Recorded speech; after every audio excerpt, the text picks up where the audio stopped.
नमस्कार साथियों, सर्वा क्लासेज में आप सभी का हार्दिक स्वागत है। साथियों, संस्कृत शिक्षा विभाग और सामान्य शिक्षा के L1 जो है रीट यानी थर्ड ग्रेड लेवल 1 की जो वैकेंसी है वो आ चुकी है। तो उसके लिए नोटिफिकेशन जारी हो गया है। नोटिफिकेशन की संपूर्ण जानकारी के लिए आप सर्वा क्लासेज यूट्यूब चैनल जो है उससे जुड़ सकते हैं और वहां देख सकते हैं। इसमें L1 के अंदर सब्जेक्ट जो है मुख्य रूप से सिलेबस क्या रहेगा उस पर चर्चा विस्तार से करते हैं। कितने पद आए हैं, कैसे आए हैं। तो सामान्य शिक्षा के अंदर 5000 पद महत्वपूर्ण है, क्योंकि 5000 पद में से 4500 पद जो है साथियों वो किसके लिए, नॉन टीएचपी के लिए है, और 500 पद टीएचपी के लिए। कुल 5000 पद है। यदि अपन संस्कृत शिक्षा की बात करते हैं तो वहां पे संस्कृत के लिए 187 पद है ना। और यदि अपन संस्कृत में सामान्य की बात करते हैं, संस्कृत में सामान्य टीचर की बात करते हैं तो वहां पे लगभग 422 पद है, और टीएचपी वाले 27 है। कुल 449 पद वहां पे है। ठीक है, इसकी चर्चा विस्तार से अपन ने कर ली, वीडियो डाल दिया अपन ने विस्तार से। सिलेबस क्या रहेगा उसकी चर्चा अपन देखते हैं कि इस L1 के अंदर सिलेबस में क्या क्या रखा है अब की बार आरएसएस ने। तो शुरू करते हैं इन्हीं शब्दों के साथ में, क्योंकि मोटिवेशन बहुत जरूरी होता है। मोटिवेट होकर के यदि अपन काम करेंगे तो जरूर उसमें हम बहुत अच्छा करेंगे। तो सफलता एक दिन नहीं मिलती दोस्तों, सफलता एक दिन नहीं मिलती दोस्तों, कड़ी मेहनत करनी पड़ती है। कड़ी मेहनत करेंगे तभी तो मिलेगी ना। तो सफलता एक दिन नहीं मिलती दोस्तों, कड़ी मेहनत करनी पड़ती है। मुश्किल राहों से गुजर कर मंजिल हासिल करनी पड़ती है। मुश्किल राहों से गुजरकर मंजिल हासिल करनी पड़ती है। तो सच्ची बात है, यदि अपन सक्सेस होना चाहते हैं तो कड़ी मेहनत हमें करनी पड़ेगी, और बहुत सारी मुश्किलें हमारे समक्ष आएगी। उन मुश्किलों का अपने को सामना करना पड़ेगा। देखते हैं क्या है सिलेबस L1 का। सामान्य शिक्षक जो है उसका सिलेबस है, आरएसएस ने क्या रखा है। तो हालांकि पीछे वाला जो वीडियो था उसमें डाला था सिलेबस से, समस्या आई कि उसमें वॉइस रिकॉर्डिंग समस्या आ गई। ठीक है, तो सिलेबस क्या रहेगा विस्तार से अपन देखते हैं। अब इसमें परीक्षा जो प्रणाली है साथियों, उस परीक्षा प्रणाली के अंदर मुख्य रूप से ये जो प्रश्न पत्र होगा L1 का, यानी लेवल 1 का जो प्रश्न पत्र होगा, यहां पे 1 से 5 तक की क्लास को पढ़ाने वाले जो शिक्षक बनेंगे, सामान्य शिक्षक, ठीक है, क्योंकि अब की बार संस्कृत शिक्षा और सामान्य शिक्षक जो है दोनों की एक साथ ही वैकेंसी L1 की आउट की है, इसका नोटिफिकेशन। तो इसमें जो परीक्षा होगी मुख्य रूप से 300 अंकों की होगी। कितने अंकों की होगी? 300 अंकों का प्रश्न पत्र होगा। और इन 300 अंकों का प्रश्न पत्र है, उसके लिए कितना समय दिया जाएगा? इसमें एक ही प्रश्न पत्र होगा। ठीक है, एक प्रश्न पत्र होगा, और एक प्रश्न पत्र के साथ इसका समय क्या रहेगा? 2.5 घंटे का समय, यानी 2 घंटे 30 मिनट, 2 घंटे 30 मिनट का समय रहेगा। ठीक है ना, तो 2 घंटे 30 मिनट का समय रहेगा। ठीक है, और बहुविकल्पी प्रश्न होंगे, और कितने प्रश्न आएंगे? 150, यानी कितने प्रश्न इसमें पूछे जाएंगे? 150 प्रश्न। तो प्रत्येक प्रश्न कितने अंक का हो गया? 2 अंक का हो जाएगा। समझ गए? तो 2.5 घंटे में 150 प्रश्न मिलेंगे, 300 अंक का, प्रत्येक प्रश्न 2 अंक का हो जाएगा। बहुविकल्पी प्रश्न होंगे। यदि आप गलत उत्तर देते हैं, गलत उत्तर का मतलब यदि ऑप्शन ही गलत है, या फिर एक से अधिक ऑप्शन को आपने ब्लैक कर दिया है, तो भी आपका गलत माना जाएगा। समझ गए? या आपने गोला जो पूरा काला नहीं किया, तो भी आपका गलत माना जाएगा। तो वो आप ध्यान रखेंगे, वो परीक्षा के संदर्भ में अपन चर्चा करेंगे। अब यहाँ पे सिलेबस क्या रहेगा? तो सिलेबस जो है मुख्य रूप से इसके अंदर साथियों जो महत्वपूर्ण है, अंक बाहर जो है इसमें सामान्य शिक्षा के लिए, किसके लिए? सामान्य शिक्षक के लिए अंक बाहर जो है क्या रखा गया है? तो राजस्थान का भौगोलिक, ऐतिहासिक और सांस्कृतिक ज्ञान के साथ साथ में राजस्थानी भाषा जो है उसको शामिल किया गया है। समझ गए? तो ये मुख्य रूप से कितने अंक का आ जाएगा? 100 अंक का, यानी 100 अंक का राजस्थानी के संदर्भ में विशेष ज्ञान, जिसमें राजस्थान जो है उसकी भौगोलिक स्थिति कैसी है, उसमें नदियां हैं, उसकी फसलें हैं, है ना, भू आकृति है, सब आ जाएगा इसमें। टॉपिक वाइज अपन देखेंगे। ऐतिहासिक पृष्ठभूमि राजस्थान की जो क्या है, 1857 की क्रांति में राजस्थान का क्या योगदान है ना। और इसके अलावा सांस्कृतिक ज्ञान, है ना, जिसमें अपने तीज त्योहार है, रहन सहन है, सांस्कृतिक कार्यक्रम है और राजस्थानी भाषा जो है उस भाषा का भी इसमें ज्ञान शामिल किया गया। तो 100 अंक का होगा ये। अब इसमें राजस्थान भौगोलिक जो है ज्ञान के अंदर भूगोल में क्या शामिल किया गया है, तो सबसे पहले राजस्थान के भौतिक स्वरूप, राजस्थान के भौतिक प्रदेश विस्तार से क्लास डाले रखी है अपन ने, सर्वा क्लासेज पे संपूर्ण ये सिलेबस डाला हुआ है, तो वहां से ये सिलेबस आप देख सकते हैं, शानदार क्लास हमने डाल रखी है। तो राजस्थान के भौतिक प्रदेश इसमें आप देखोगे, ठीक है। इसके अलावा यहाँ पे आपको क्या देखोगे, भूगोल के अंदर आप क्या क्या देखोगे, इसके अलावा आपको क्या ध्यान रखना है भूगोल में, तो साथियों इसके अलावा आपको ध्यान रखना है राजस्थान के मानसून तंत्र की बात यहाँ पूछी जाएगी कि राजस्थान में वर्षा जो होती है वो किस मानसून से होती है। तो राजस्थान का मानसून प्लस जलवायु, मानसून व जलवायु मुख्य रूप से दक्षिण पश्चिम मानसून से कितनी वर्षा राजस्थान की होती है, किस भाग में राजस्थान में अधिक वर्षा होती है और किस भाग में कम वर्षा होती है ना। तो बहुत सारे वर्षा विच्छेद है, वर्षा की अनियमितता है, वर्षा परिवर्तिता है, बहुत सारी बातें अपन विस्तार से करेंगे, है ना। तो ये भी प्रश्न पूछा जाएगा। फिर यहां से अपवा तंत्र ले लिया, इसमें झील, नदी और बांध तीनों आ जाएंगे। अपवा के अंदर, अपवा में झील और बांध आ जाएगा और नदियां आ जाएगी, समझ गए, ये तीनों इसमें शामिल हो जाएंगे। तो अपवा भी आएगा। राजस्थान की वन संपदा इसमें ली जाएगी। अब आधार नहीं दिया इसमें कि 2000 वर्ष की रिपोर्ट आएगी, 21 की रिपोर्ट आएगी, 22 की आएगी, 24 की आएगी। अपने को तो जो ताजा रिपोर्ट है उसके बेस पे अपन तैयारी करेंगे बढ़िया तरीके से, आपको विस्तार से वन रिपोर्ट, हालांकि इसका सिलेबस तो डाला हुआ है, लेकिन नवीनतम जो आंकड़े हैं वन रिपोर्ट 2024-25 की 24 की जो रिपोर्ट आई है उसके अकॉर्डिंग आपको और विस्तार से इसमें बता देंगे। वन्य जीव जंतु और वन्य जीव संरक्षण और अभ्यारण्य जो है इसकी चर्चा की जाएगी। मृदा एवं मृदा संरक्षण की बात की जाएगी। राजस्थान में कौन कौन सी मिट्टी पाई जाती है मुख्य रूप से, अमेरिकी वर्गीकरण के अनुसार जैसे रेडोसोल है, वर्टिसोल है, एल्फिसोल है, उनके बारे में पूछेंगे। और प्रमुख मृदा संरक्षण की तकनीकी अपन कौन कौन सी अपना रहे हैं, है ना, इसकी चर्चा अपन करेंगे। संरक्षण पूछा तो मृदा किससे संबंधित समस्याएं कौन सी रहेगी, अपरदन की समस्या रहेगी, लवणता की समस्या रहेगी, क्षारीयता की समस्या रहेगी, इन पर भी चर्चा तो होगी भाई, है ना। तो ये भी पूछा जाएगा। राजस्थान की प्रमुख फसलें, ठीक है, रबी, खरीफ और जायद की फसलें मुख्य रूप से जो है वो तीनों यहाँ पे उस पर विस्तार से अपन चर्चा करेंगे। रबी, खरीफ और जायद तीनों की चर्चा विस्तार से अपन करेंगे। फिर जनसंख्या, जनसंख्या घनत्व, साक्षरता, लिंगानुपात, इसमें भी कोई आधार नहीं दिया कि 2011 की पूछेंगे, है ना। 2001 का आंकड़ा भी पूछ सकते हैं क्योंकि आधार नहीं दिया है इसमें कि 2011 की ही पूछी जाएगी। जनसंख्या घनत्व, लिंगानुपात, साक्षरता है, इसको पूछेंगे तो अपन कोशिश करेंगे कि 2000 पिछली जनगणना 2001 में हुई, फिर 2011 के आंकड़े हैं, तो दोनों का अपन कंपैरिजन करेंगे, आपस में तुलनात्मक अध्ययन करेंगे। ये भी डाला हुआ है, क्लास डाल रखी है मैंने। राजस्थान की जनजातियां एवं जनजातीय क्षेत्र, जो ट्राइबल एरिया है प्लस राजस्थान की जो जनजातियां हैं, ट्राइब्स है, उनकी विस्तार से अपन चर्चा करेंगे। भील है, ग्रासिया है, डामोर है, शहरिया है, इनकी विस्तार से, ये कहाँ का अधिक है, किस जिले में ज्यादा है, किस में कम है, क्या इनका रीति रिवाज है, आदि आदि।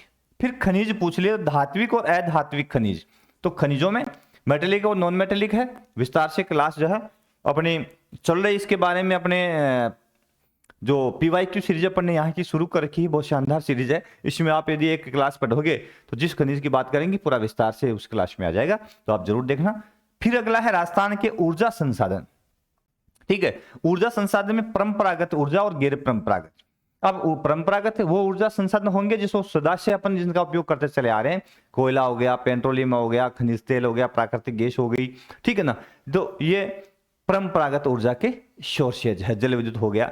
और गैर परंपरागत जो ऊर्जा के सोर्सेज है उसमें हाल ही में जिनको अपन ने इजाद किया, जैसे कि पवन ऊर्जा है, सौर ऊर्जा है, ठीक है ना, बायोगैस है, बायोमेस है, आणविक ऊर्जा भी अपरंपरागत में ही शामिल है, समझ गए, क्योंकि इसकी उपयोगिता भी हाल ही में बढ़ी है, पहले इसकी उपयोगिता नहीं थी।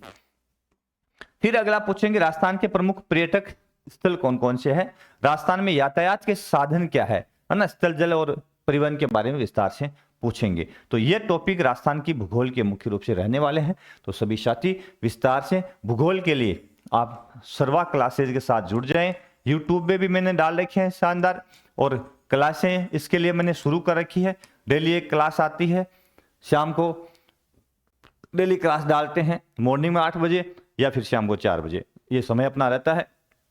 और भी मैं शेड्यूल जैसे ही मेरा व्यवस्थित शेड्यूल होगा, क्योंकि गवर्नमेंट एम्प्लॉय है, ड्यूटी भी करनी पड़ती है, और उसके बाद में आपके लिए क्लासें बनाते हैं, तो कोशिश करेंगे कि आपके लिए अच्छी अच्छी क्लासें जो है हम बना करके डालेंगे। उसके बाद में इतिहास में क्या पूछेंगे, इतिहास के अंदर मुख्य रूप से क्या पूछेंगे, तो इतिहास में और संस्कृति जो है उसमें किन किन बिंदुओं को ये शामिल अब की बार किया है। तो इतिहास के अंदर मुख्य रूप से शामिल क्या क्या किया है, देखिए राजस्थान के इतिहास में क्या क्या पूछा जाएगा। तो पहला बिंदु है राजस्थान की प्राचीन सभ्यताएं। अब सभ्यताओं में साथियों ध्यान रख लेना, एक तो कालीबंगा है, आहड़ है, गणेश्वर है, बालाथल है और बेराट है। 5 ही सभ्यता यहां पे रखी है, 5 नदी घाटी सभ्यताएं रखी है। कालीबंगा हनुमानगढ़ वाली, आहड़ उदयपुर वाली, है ना, गणेश्वर शिकर वाली। तो इन सभ्यताओं के बारे में बालाथल और बेराट, इन सभ्यताओं के बारे में पूछा जाएगा। तो आप ध्यान रखिएगा 5 सभ्यता है, इनका भी अध्ययन करना। अब कई बार क्या होता है कि कई प्रश्न जो है जिनका संबंध इसमें से किसी न किसी सभ्यता से जुड़ा होता है ना, तो रिलेटेड कोई प्रश्न हो तो दूसरी का नाम आ जाए बीच में कहीं, है ना, लेकिन फिर भी ये 5 को अपन ने अधिक फोकस करना है। अगला है राजस्थान की महत्वपूर्ण ऐतिहासिक घटनाएं, प्रमुख राजवंश और उनकी प्रशासनिक और राजस्व व्यवस्था क्या है उसके बारे में। ठीक है, तो ऐतिहासिक घटनाएं कौन सी हुई राजस्थान में आज तक की। प्रमुख राजवंश, तो राजवंश इसके में कोई निश्चित नहीं है कि इसके अंदर मुख्य रूप से चौहान पूछेंगे, कच्छावा पूछेंगे, है ना, परमार पूछेंगे, उसके बारे में कोई निश्चित नहीं है। प्रमुख राजवंश की बात आ गई तो संपूर्ण राजवंश आ गए, इसमें तो विस्तृत हो गया मामला थोड़ा सा ना। और प्रशासनिक व्यवस्था क्या रही थी उन राजवंशों की, है ना, और राजस्व व्यवस्था क्या रही थी, यानी राजस्व इकट्ठा कैसे होता था, कौन से सोर्स थे, उनके बारे में। अगला बिंदु राजस्थान की स्थापत्य कला, किले स्मारक, है ना, किले और स्मारक। अब इसमें यहां थोड़ा सा ठीक रखा है कि इसमें कुआ बावड़ियां, है ना, उनके बारे में नहीं लिखा है। तो किले और स्मारक 2 ही चीजें। अब स्मारक के अंदर मुख्य रूप से उसको शामिल कर दें तो देखेंगे विस्तार से अपन इसमें क्या क्या है, किन किन बिंदुओं पर अपन चर्चा करेंगे। फिर राजस्थान में मेले, त्योहार, लोक कला, लोक संगीत, लोक नाट्य और लोक नृत्य, ये इसमें शामिल होगा। फिर अगला है राजस्थान की सांस्कृतिक परंपरा और विरासत क्या रही है, यानी अपनी सांस्कृतिक विरासत क्या रही है प्राचीन समय में, समझ गए, उस पर विस्तार से अपन चर्चा करेंगे। तो ये भी इसमें पूछा जाएगा। राजस्थान के धार्मिक आंदोलन, प्रमुख संत और लोक देवता, ठीक है, जैसे गोगा जी के बारे में है ना, तो तेजा जी के बारे में है, इनके बारे में विस्तार से है पूछा जाएगा। इसके अलावा राजस्थान के महत्वपूर्ण ऐतिहासिक स्थल, ठीक है, उनके बारे में, तो अब दुर्ग और किले इसमें और आ जाएंगे। फिर है राजस्थान के प्रमुख व्यक्तित्व है। अब प्रमुख व्यक्तित्व जिन्होंने राजस्थान के लिए देश के अंदर और अंतरराष्ट्रीय स्तर पर बड़ा योगदान जिनका है ना, जिन्होंने अपनी छाप छोड़ी है संपूर्ण विश्व स्तर पे या फिर राष्ट्रीय स्तर पे या अंतरराष्ट्रीय स्तर पे या राजस्थान में उन्होंने बहुत अच्छे कार्य किए हैं, उनकी पहचान भी करनी होगी हमें और वो भी पूछा जाएगा। फिर राजस्थान के वस्त्र और आभूषण कौन कौन से हैं, तो ये आप जानते हैं। राजस्थान की चित्रकलाएं और हस्तशिल्प, इसमें भी पूछेंगे। 1857 की क्रांति में राजस्थान का योगदान, ठीक है, और राजस्थान में जनजाति और किसान आंदोलन जो है वो, चाहे बेगू हो, चाहे बिजोलिया हो, चाहे, है ना, सेकावाटी के आंदोलन हो, सब आएंगे। फिर प्रजामंडल और राजस्थान का एकीकरण, 7 चरण में विस्तार से देखेंगे कौन कौन से प्रजामंडलों की स्थापना कब और किसने की, ये बिंदु भी आएंगे। तो ये हो गया अपना अगला बिंदु, कौन सा, राजस्थान वाला। फिर है राजस्थानी भाषा, और अगला है राजस्थानी भाषा। अब ये बिंदु है क्योंकि 100 अंक का प्रश्न पत्र तो यहीं से आएगा, तो 100 अंक का प्रश्न पत्र यदि यहीं से आएगा तो राजस्थानी भाषा के संदर्भ में कौन कौन से बिंदु यहां से पूछे गए हैं उनको देखिए विस्तार से। तो भाषा के संदर्भ में अब कौन सा बिंदु आएगा, देखो राजस्थान के क्षेत्रीय बोलियां, है ना, तो बोलियां मुख्य रूप से जैसे ढूंढाड़ी पूछ ली, मेवाती पूछ ली, है ना, और भी है जैसे सेकावाटी की भाषा है उसके संदर्भ में बात कर लेंगे अपन, हाड़ौती की बातें कर लेंगे अपन, वागड़ की भाषा जो वागड़ी उसकी बात कर लेंगे, अनेक बोलियां जो है उसकी चर्चा विस्तार से करेंगे। कौन सी बोली कहाँ बोली जाती है, किस बोली से उसका संबंध है ना, विस्तार से अपन जानना होगा। प्रमुख राजस्थानी कृतियां, प्रमुख राजस्थानी साहित्यकार और राजस्थानी संत साहित्य और लोक साहित्य, ठीक है, तो प्रमुख संत साहित्य जो संतों के द्वारा साहित्य रचे गए हैं उसके ऊपर भी विस्तार से चर्चा करनी होगी। अब दूसरा पार्ट में क्या है, दूसरा राजस्थान का सामान्य ज्ञान, शैक्षिक परिदृश्य, निःशुल्क एवं अनिवार्य बाल शिक्षा का अधिकार, नियम और सामयिक विषय के ऊपर चर्चा। तो ये जो बिंदु है यहां से लगभग 80 अंक का प्रश्न, कितने अंक का है? 80 अंक का इस बिंदु से पूछा जाएगा। तो 80 अंक का यहां से पूछा जाएगा। तो आप देख लेना कि 80 अंक का इसमें क्या क्या है राजस्थान का सामान्य ज्ञान के अंदर। चलो देख लेते हैं इसमें क्या क्या रखा है। इसी बिंदु में रखा है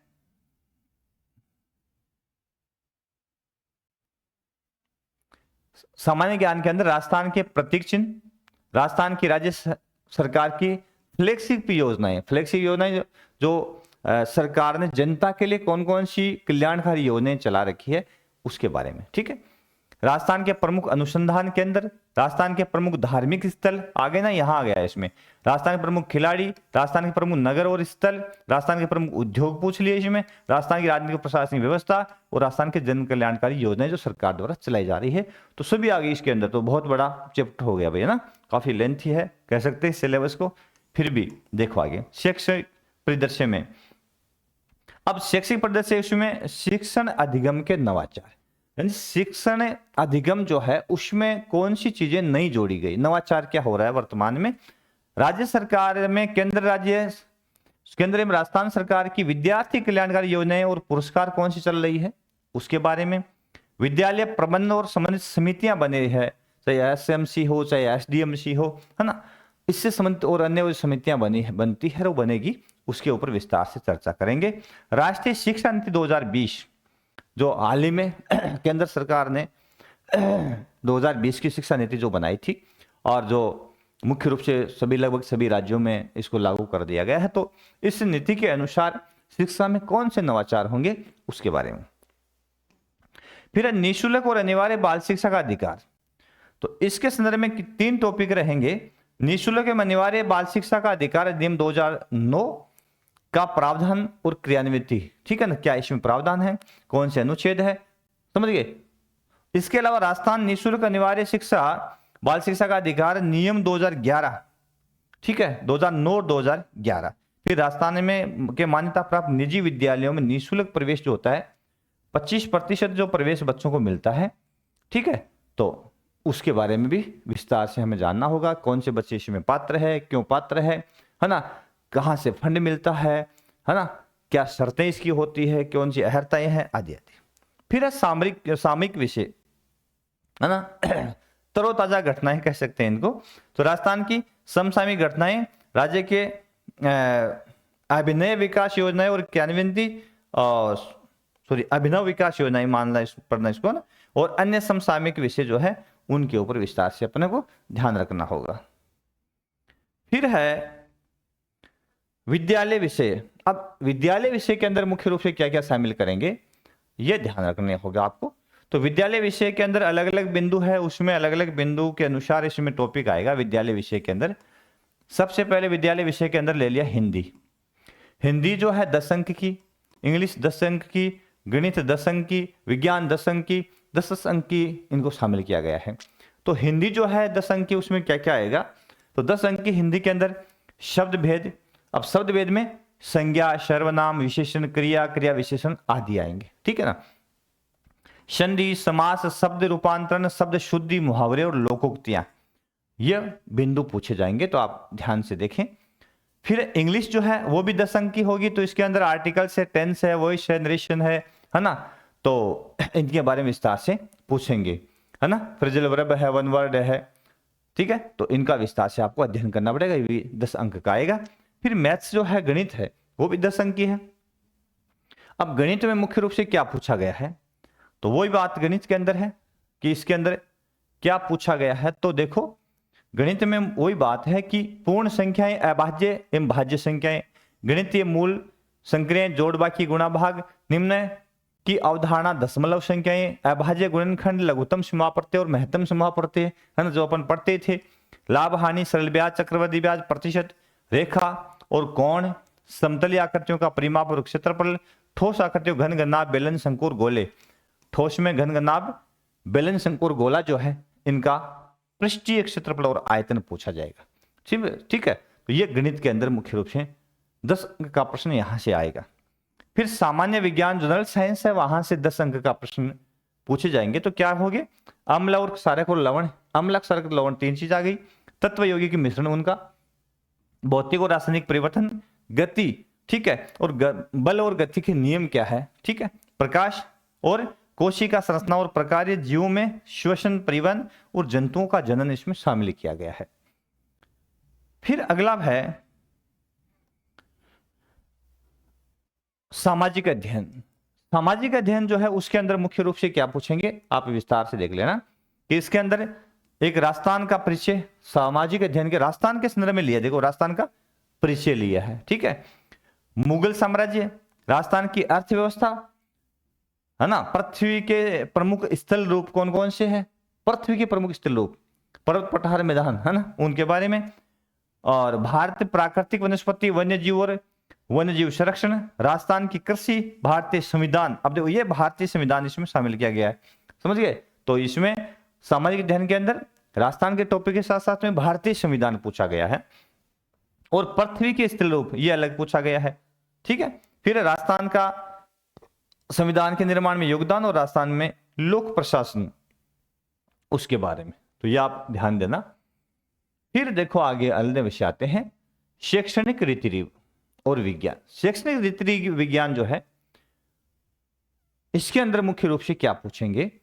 अब इस शैक्षणिक रीति विज्ञान के अंदर 8 अंक के प्रश्न आएंगे।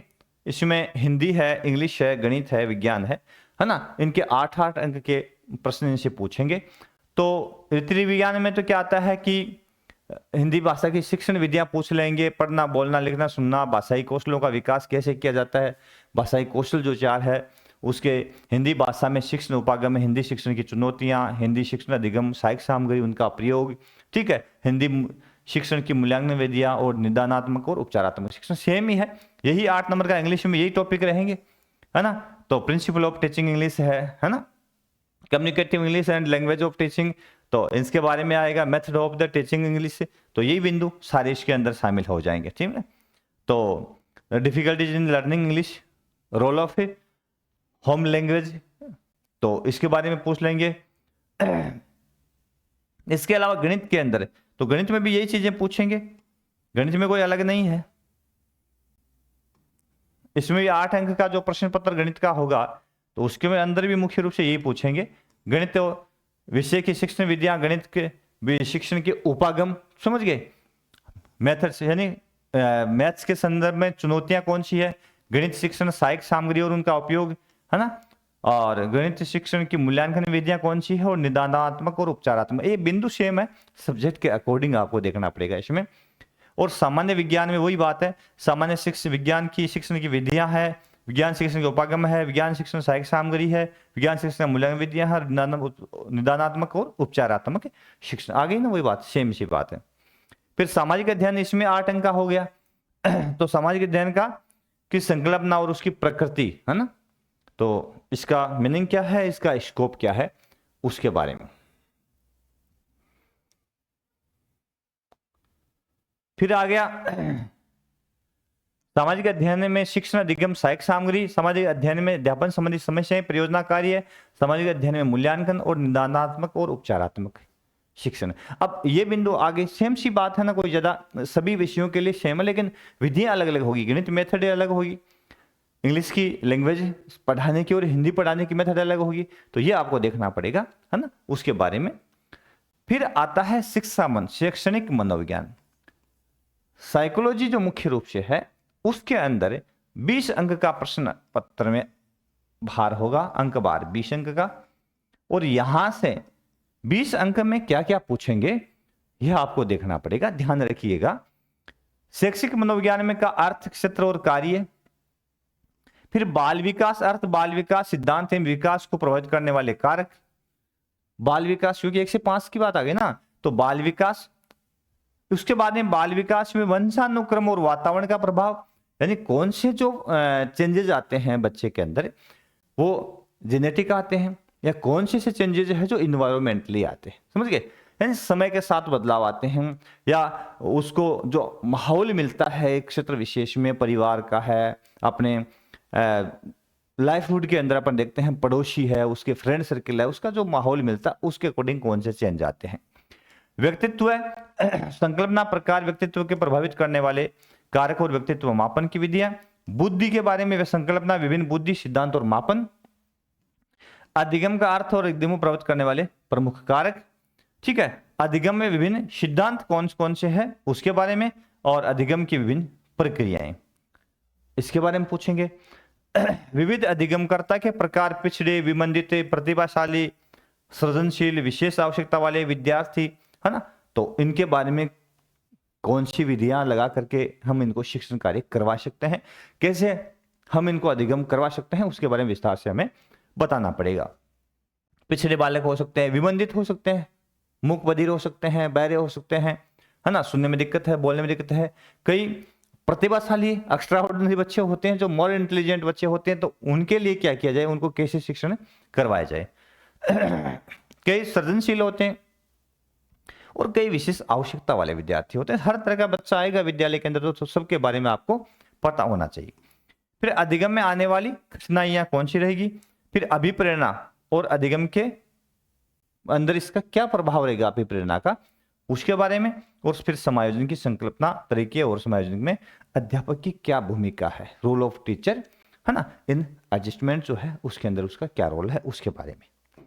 उसके बाद में इंफॉर्मेशन टेक्नोलॉजी है, कंप्यूटर शिक्षा जो मुख्य रूप से ITC है ना, तो सूचना जो तकनीकी है उसको भी इसमें शामिल किया गया है। तो सूचना तकनीकी जो है IT जो है मुख्य रूप से इंफॉर्मेशन टेक्नोलॉजी, तो इसके अंदर मुख्य रूप से 10 अंक का भार दिया है इसको, 10 अंक का आएगा इसमें, ठीक है। तो सूचना प्रौद्योगिकी का आधार, सूचना प्रौद्योगिकी के काम आने वाले टूल्स कौन कौन से हैं, है ना, सूचना प्रौद्योगिकी के प्रमुख अनुप्रयोग और इसके सामाजिक प्रभाव, ये 4 चीजें इसके अंदर है। तो इसके बारे में 10 अंक बाहर है, तो यहां से ये पूछेंगे। ये पूरा सिलेबस है साथियों आपको। उसके बाद में आता है संस्कृत शिक्षा का सिलेबस, उस पर आप आगे विस्तार से चर्चा करेंगे।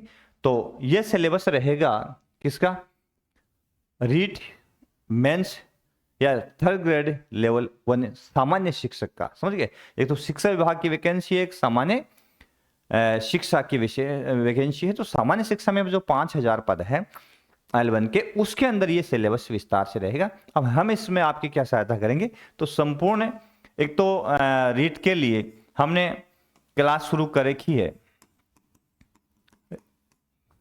PYQ सीरीज अपने शुरू कर रखी है, टेस्ट चलता है अपना, है ना, तो ये क्लास आप ज्वाइन कर लें। ज्योग्राफी अपन ने पूरी डाल रखी है, कुछ टॉपिक अपडेट कर देंगे, तो पूरी ज्योग्राफी है डाल रखी है। अपना एप्लीकेशन है सर्वाक क्लासेज का अपना एप्लीकेशन है, वहां पे भी मुख्य रूप से सिलेबस ये मैंने ज्योग्राफी का डाल दिया है। तो सभी साथी जुड़े, हमारी टेस्ट सीरीज है उसको ज्वाइन करें, और यहां से बहुत शानदार लाभ आपको मिलेगा, जरूर लाभ लें, ठीक है ना। और आशा करता हूं कि आपको इसका बड़ा फायदा मिलेगा, और विश्वास भी है कि आप जितनी मेहनत कर रहे हैं उसके अकॉर्डिंग आप सफल भी होंगे। और मैं आपके उज्जवल भविष्य की कामना करता हूं कि रियल में आप सक्सेस हो, अपने मिशन में कामयाब हो। धन्यवाद, फिर मिलेंगे अगली जानकारी के साथ में। क्लासेस तो अपनी प्रॉपर चली रही है, PYQ सीरीज अपने शुरू कर रखी है, तो वहां से आप जरूर जुड़ें और उसका लाभ उठाएं साथियों। और सर्वाक क्लासेज पे यदि नए हैं तो सब्सक्राइब कर लें, अन्य साथियों को भी जोड़ दें। एप्लीकेशन है उसको डाउनलोड कर लें गूगल प्ले स्टोर से, और लॉगिन हो जाए मोबाइल नंबर के साथ में, तो वहां पे भी आपको बहुत सारा सिलेबस मिल जाएगा, ठीक है ना। धन्यवाद, थैंक यू।